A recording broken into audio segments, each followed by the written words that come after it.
Railroads of Kokomo, Indiana. Now, when you first look at this large town, you just assume that it probably gets a lot of train traffic. But in reality, there's only one business, believe it or not, that uses the railroad. Now, many years ago, there was actually 6 different railroad directions running through this town. And now there is only 2. So if you go to YouTube and you type in TP&W Kokomo, you can watch a train making its way from Marion, Indiana through Kokomo and then up towards Logansport. And it looks like a decent sized freight train. There's many tanker cars, and next to none of them are actually delivering in Kokomo.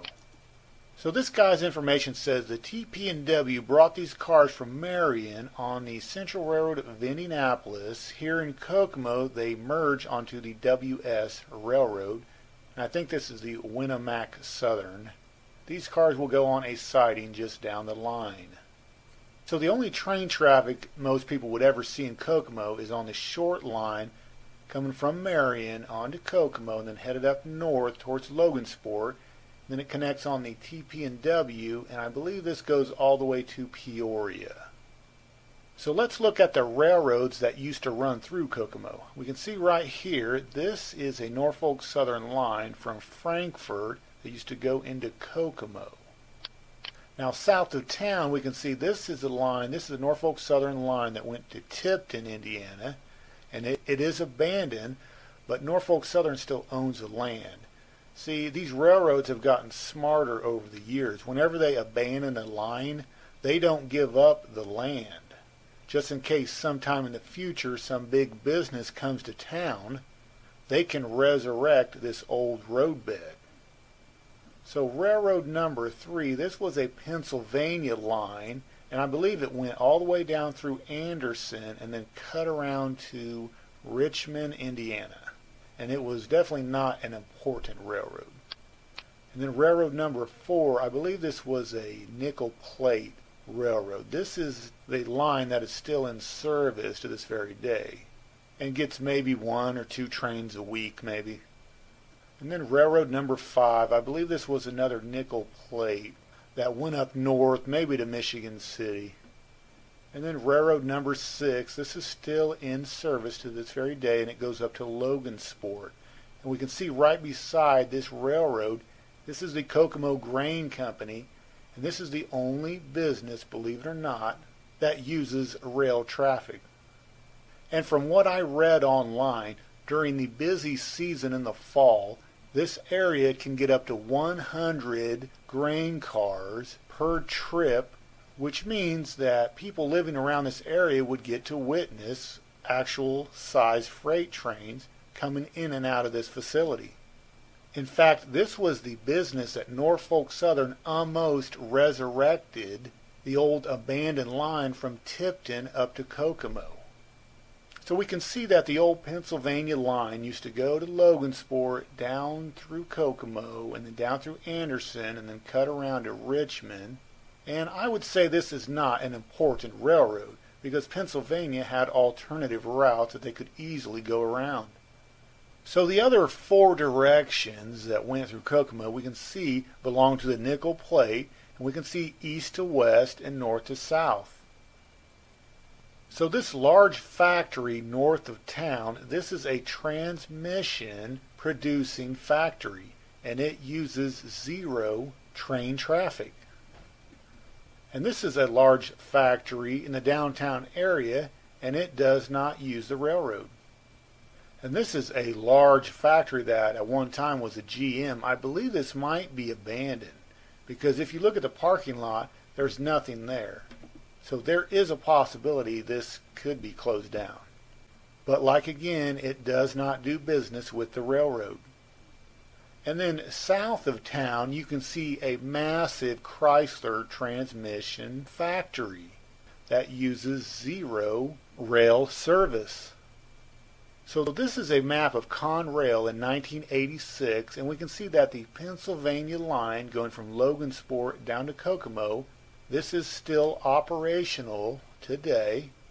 And the story I heard is that Conrail deliberately abandoned and tore up the rails south of Logansport all the way to Frankfurt to prevent some short line from having access up to Logansport. I think it was the TP&W, to prevent them from having access from Peoria all the way to Cincinnati.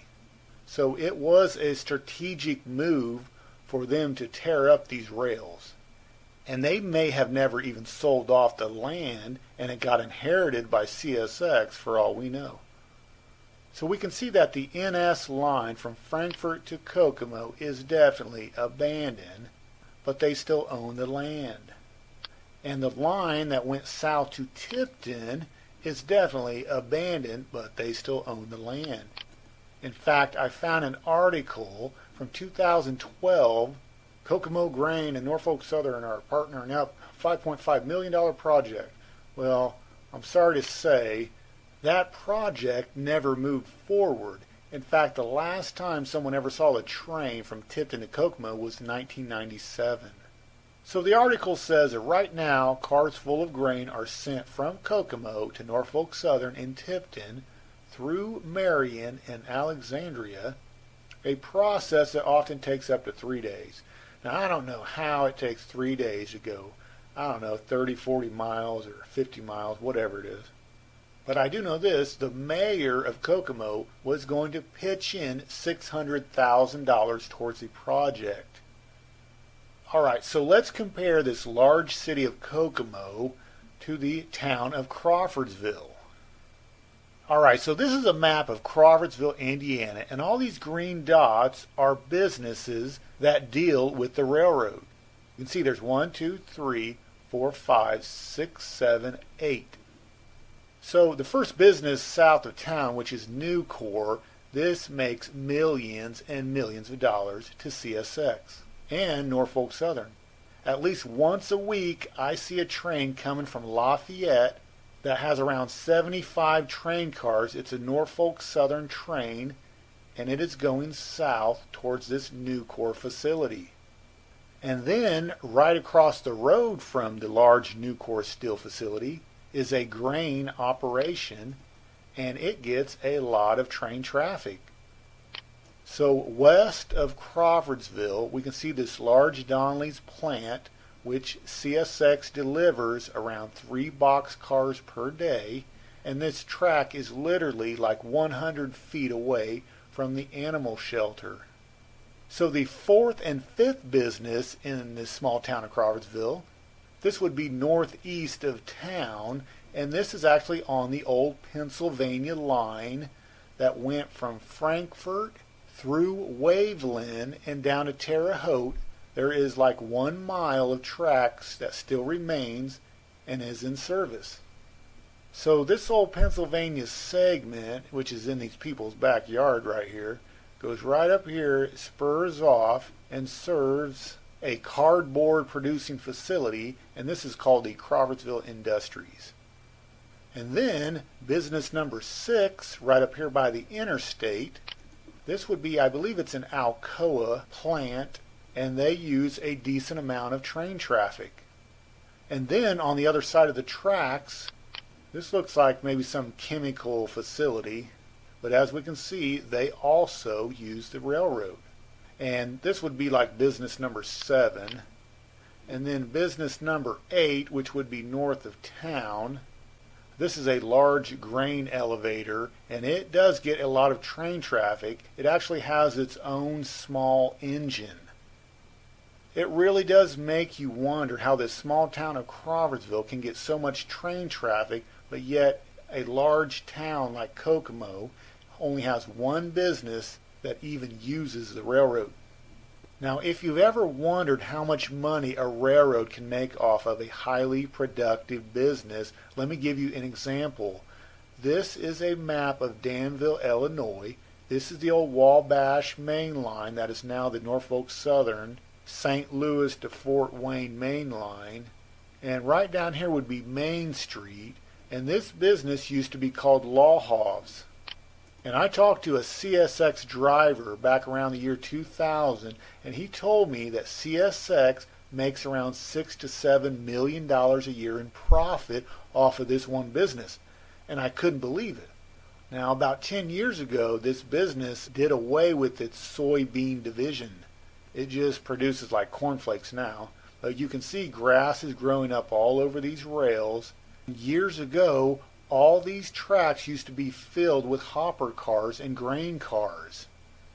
If you were to go to Google and type in like Kokomo, Indiana railroads and start looking around at some of these pictures, if you didn't know better, you would start wondering, why are there so many abandoned lines in Kokomo? I mean, what's going on here? And the problem is, a lot of these large businesses like GM Transmissions and all this, they don't use rail service in their large factories. Now, you would think some of these railroads would offer like major discount prices to try to get some of that business, but I don't really know the full details of what's going on there.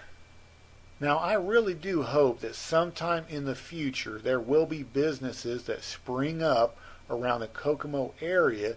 Like, I think it would be so awesome if someday NS resurrects this old line from Tipton into Kokomo.